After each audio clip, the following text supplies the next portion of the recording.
Kay Miss Gina Acosta, klarado doon. Ang sabi niya, disbursement, naglalabas ng pera. Nakakatawa nga doon, may nagtanong pa kailan mo nalamang i-cash? Ang sabi niya, kung hindi ko i-cash, paano ko maibibigay? So si Gina Acosta is a perfect response to senator judges who are stupid. Okay? Dahil simple lang ang katungkulan niya. Pero tinatanong siya ng tinatanong ng mga bagay-bagay na wala sa katungkulan niya. Pansin din ng ating mga kababayan, sila na yung tinitira itong mga hostile witness. Tapos ang end story, sila chika nandoon. Paano ba? Halimbawa, paano ginastos? Sabi nila na hindi po ako, wala po akong alam doon kasi sila chika yung nagagastos ng confidential. Sinasabi lang na confidential yung nature nito, hindi basta-basta, security na pag-usapan. Yet ayaw nilang ipaharap yung mismong taong yon na yun ang sinasabi ngang nag-implement ng pera at sinabi naman nila ng dalawang hostile witness na siya po yung pinagkatiwalaan ng pera. Nag-disperse si Acosta, alam ni Ortonio, alam din ng pangalawang pangulo, nandun kay La Chica. Kung ang tanong is, ginamit ba ito? Bakit ganito, ganyan? Pero ang panay na sinisiraan ngayon, ito pong dalawang kawawang mga hostile witness na meron na yatang konklusyon yung ilan sa mga senator judge na may kasalanan ng nagawa, prof, kahit na hindi pa nga natatapos itong trial na ito at hindi pa nga naririnig yung sa side ng ng depensa, Professor. Ano Tama yan, no? Tama yan. Pasasalansan mo ng mga kung ano-ano batikos na palabas tanong ng mga senator judges. Makikita mo na hindi nila fully understood kung ano ang setup sa OBP or talagang ayaw nilang intindihin. Alam mo, ang isang prinsipyo na alam ng lahat ng politiko at lahat ng tungkulan sa gobyerno ay yung prinsipyo ng need to know. Hindi mo lahat sinasabi kung ano lang yung tungkulin, yun lang ang gagawin mo. Kay Miss Gina Acosta, klarado doon.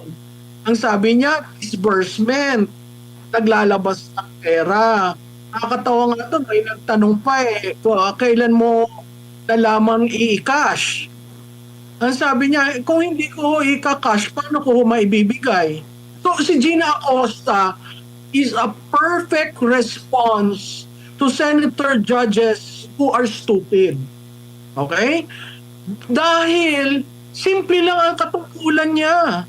Pero tinatanong siya ng tinatanong ng mga bagay-bagay na wala sa katungkulan niya. Ganon din si Asek Lemuel Ortonio.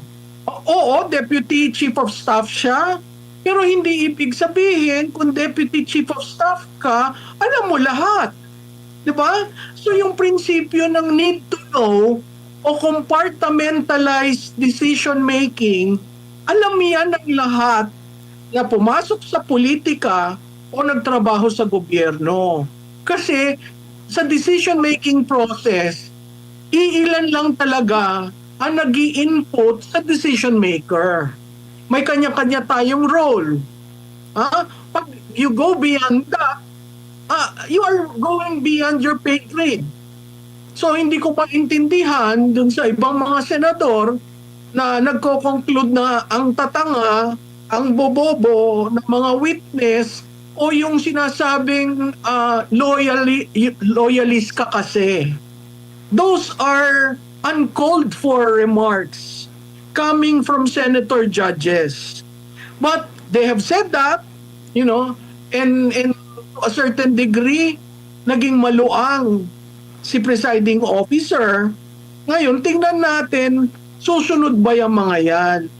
Kasi kaya hindi nakikita ng taong bayan yung talagang facts at saka law dahil naguguluhan na ng spin at propaganda.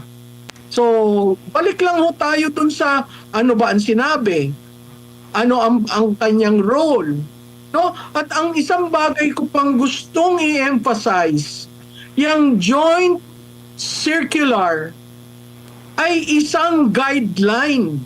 Hindi siya batas. Kaya nga ang challenge ko sa mga senador, abay, isa batas niyo yung joint circular nang klumaro ang paggamit sa confidential and intelligence fund. Kasi hanggat hindi yan nagiging batas, subject to interpretation. At wala yung penal clause. So hindi ko maintindihan bakit ganun na lamang ang paghanap nila ng violation sa isang guideline na kailangan lamang sundin para lang makita na liquidate ba ng maayos. Hindi ko sinasabing na liquidate ng maayos. Lumalabas sa presentasyon, may mga problema procedurally. Pero in terms of pinulsa ba ang pera? Hindi. May assassin ba? May kontrata ba? Wala. Bakit yung mga witnesses na magpapatibay sana yung konteksto, pat ganon ang desisyon ni Vice Presidente, ayaw nilang tawagin. Una, ililista, Attorney Lopez, biglang babawiin. Si Attorney Lopez ang makapagbibigay ng konteksto sa outburst ni Vice Presidente. Si Colonel La Chica ang makakapagbigay ng evidence. Yung pera ba, binulsa o nakarating? Bakit may alias?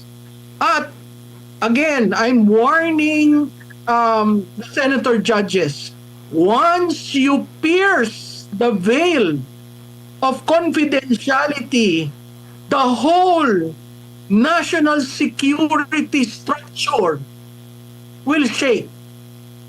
Kasi gawin yung modelo si Vice Presidente na alsin na natin ang alias that goes against the national security tenet on using aliases. So medyo problematic itong pinapasukan ng prosecution. Opo, at ganito kalalim ang pinaghugutan ng pangalawang Pangulo, bakit nailabas niya itong pahayag niya kahapon. Pero yun na nga, no? Ang kanyang naging pahayag. Dito tayo sa pinaka-last part kasi nagbigay ng komento ang Palasyo dito. Sabi niya rito ni VP Sara, mga kababayan, lubog na ang bansa sa baha at kahirapan.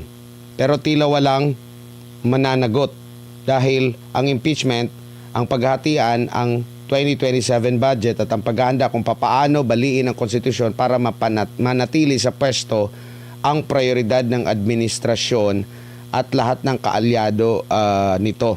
So may malaking role ang niluluto na budget for 2027 dito sa impeachment, Prof. Paano natin may paliwanag ito sa ating mga kababayan? Alam mo yung budget, makikita mo may mga bagay-bagay dyan na nakakagulat. No? Yung pantay-pantay na alokasyon ng pondo sa region, as if naman pantay-pantay ang pangangailangan ng mga regions. Yung local support budget na bibigyan ngayon ng mas malaking atensyon kisa sa budget ng mga kongresista. No? Hindi rin natin alam ang criteria dyan. Oo, sumasang-ayon ako na dapat lagyan at ituloy ang infrastructure budget dahil nakita naman natin yung recklessness ng Mahiya Kayo campaign resulted in a non-uplift of the economy of the country in the first and second quarters. No? Ang sabi nila, they will increase the activities on the infrastructure front. Alam naman natin na ang third and fourth quarter ay typhoon season. So hindi ko maintindihan kung nasaan ang common sense ng mga tao sa Malacanang na itataas mo, ira-ramp up mo ang infra, tag-ulan. So babalik tayo dun sa asa na ba tayo sa flood control. Alam mo, hindi yan makakalimutan at maiiwan ng taong bayan dahil tayo ang naaapektuhan. Hanggat may tubig ang isang munisipyo, ang isang barangay, cargo de konsensya ng Marcos administration. Dahil, nawala yung pondo. Bakit nawala yung pondo? Walang nakakasuhan. Kasi iba yung experience, nakita, naramdaman sa sinabing move forward na tayo. Wag na yan. Nasa ombudsman na. Hindi ho. Kasi gusto namin malaman saan nagamit ang aming taxes. So, ang 2027 budget rin, Admar, is a campaign budget. Okay?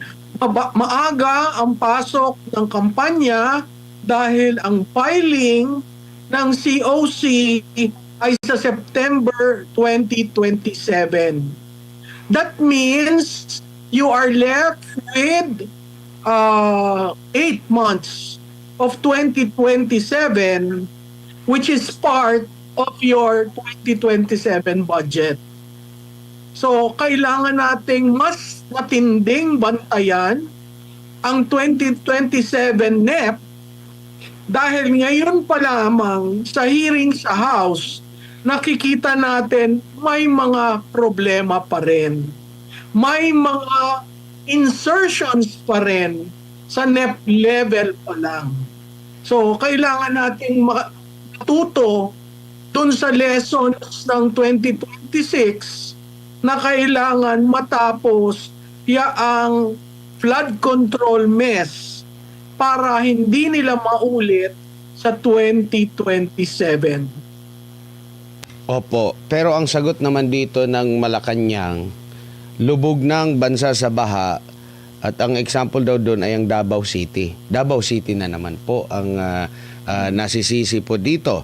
And idagdag na rin natin, meron pong pahayag si Ombudsman Remulla na epicenter daw ng flood control ang Davao City. At kung mapapansin natin ngayon, ma'am, yung sa leptospirosis na cases, dami na po dito sa Metro Manila. Sabi nga ni Dr. Edsel Salvaña, yung iba pa, severe na nagdurugo daw yung mga lungs at kung ano-ano pa.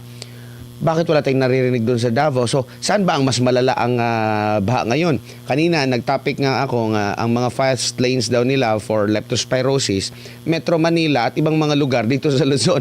Wala tayong naririnig sa Davao. Yet, Davao na naman ang sinisisi dito, epicenter daw sa flood control, pero may isang cabinet secretary na nagpahayag na ang Davao naman ang economic center of Mindanao. Ano pong mga pahayag niyo po dito, Prof? Alam mo, Admar, maganda yan ha. 3 ang pinanggit mo. Ang tao sa Malacanang, ang Ombudsman, at si Secretary Frederico. Lahat pinupunto nung dalawa na ang Davao City ang epicenter. Pero si Secretary Frederico sinabi na ang Davao Peninsula ang magli-lead ng increase sa GDP growth ng Pilipinas. In fact, ang word niya ginamit, Mindanao Surge. If you look at the statistics, totoo yung sinasabi ni Secretary Go. Ang Mindanao, pag tiningnan mo ang GDP, pag tiningnan mo ang purchase power, pag tiningnan mo ang inflation, may growth sa Mindanao. No? Sabi nga niya, Davao Peninsula. Pero kung titingnan mo ang economic history ng Davao Peninsula, Davao City, is the icon in that peninsula. So, siguro dapat mag-usap-usap ang gobyerno. Ginagamit nyo ang Davao to promote the Philippines. Ginagamit nyo ang Mindanao to highlight growth in the Philippines. And yet, at the same breath, you have Malacanang, whose default answer in every press briefing is sisihin ang Davao City. And you have now an ombudsman who, makes claims and assertions without showing evidence, no? Parang yan yung kay Speaker Martin Romualdez. Pagkadami ng evidence, hanggang ngayon investigation pa rin. So, two sides of a coin known as the Lady of Justice.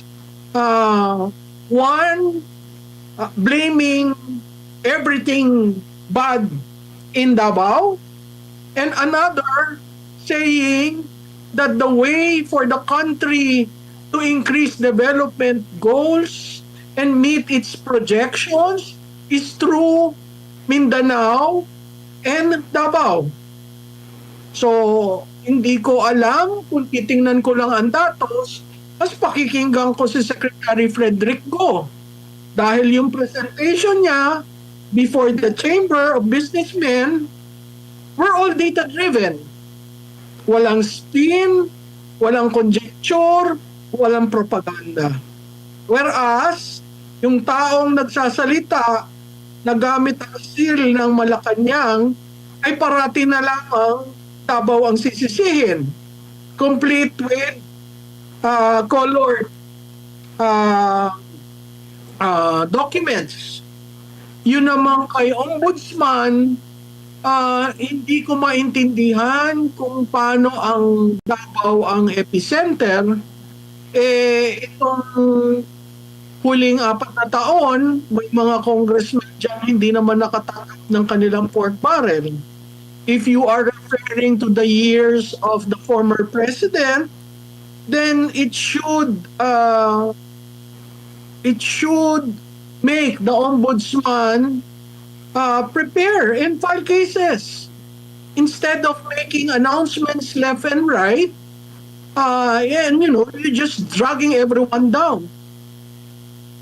Opo, bilang political strategist, ma'am, itong ganitong klase, kasi nakita na natin ito dati pa, yung ginagawa nilang paninira sa mga Duterte, pero ang nangyayari sa mga survey, sa mga rating, hindi naman, kung may pagbabawas, hindi man significant, pero mataas pa rin sila, kumbaga, kung ikukumpara sa kanila, hindi naman sila pumogi, hindi naman sila gumanda, pero yet tuloy-tuloy na ganito pa rin yung klase ng kanilang strategiya. At kung ito yung kanilang strategiya for 2028 na masira ng mga Duterte, epektibo po ba ito? Well, ang sagot dyan, hindi. Kasi all surveys, whatever methodology, whatever question framing, ang lumalabas, much approved, much trusted pa rin si Vice Presidente. Hindi siya nasa negative territory, no? Ang judgment sa Marcos cabinet is also low. So kung titingnan mo sa surveys alone, dapat marunong silang magbasa ng numero. Okay? Marami namang survey firms. So mamili sila kung sino doon yung paniniwalaan nila. Pero dati, nung eleksyon ng 2022, lahat yung pinaniwalaan nila. Okay. Pagdating ngayon sa on the ground, meron kayong mga tauhan, pwede kayong mag-utos ng inyong mga tauhan. At tingnan nyo nga, ba't punta ng punta ang members of diplomatic corps sa Davao? Merong ano sa Davao? Bakit lahat pumupunta sa Davao? Bakit ang mga negosyante, dambuhaling negosyante, naghahanap ng prospectus nila sa Davao? Pangatlo, tingnan nila ang data. Pwede nilang tawagan ng PSA, Philippine Statistics Association, authority rather. At pwede nilang tingnan, ano ba ang datos ng Davao? Ano ba na ang datos ng Mindanao? Ang daming paraan para i-check, pero ang daming dahilan para sisihin ang mga Duterte lamang. Opo. Siguro bilang panghuli na lang, mensahe nyo sa ating mga kababayang nagmamasid sa mga ganap ngayon sa ating bansa, Prof. Sa ating mga kababayan at mga nakikinig at nanonood sa SMNI, patuloy po tayong manood, makinig dito sa SMNI dahil ito katotohanan lamang. Okay? Patuloy ho tayong magkaroon ng critical mind pag nakikinig sa mga balita at nanonood at tumitingin sa social media. Tingnan po natin, alam po nyo, matalino. Lahat kayo matalino. Dahil kaya nyo i-google, kaya nyo i-check. Ano ba ang ibig sabihin ng smoking gun? Ano ba ang ibig sabihin ng mga terminologies na sinasabi nitong si Malutikia? Huwag po kayong maniwala sa senador na bastos. At huwag kayong maniwala sa senador na ang kaya lamang pipiin ay ordinaryong tao, pero yung depensahan ka tayo dahil dyan sa flood control ay hindi niya kayang gawin. At sa huli ho siguro, mamili na ho tayo. Ayun, nakikita natin sila kung paano gumagalaw, nagsasalita. Gumawa na kayo ng listahan ng maaga. Dahil sa 2028, ang mahalaga ho, yung nakatulong sa atin, baha, presyo ng commodities, presyo ng elektrisidad, peace and order. Lagay niyo ho yan. At sa dulo, tanungin nyo, kailangan ba ng bagong muka? Kailangan ba nga ng bagong pangalan? Kayo ho ang huhusga nun.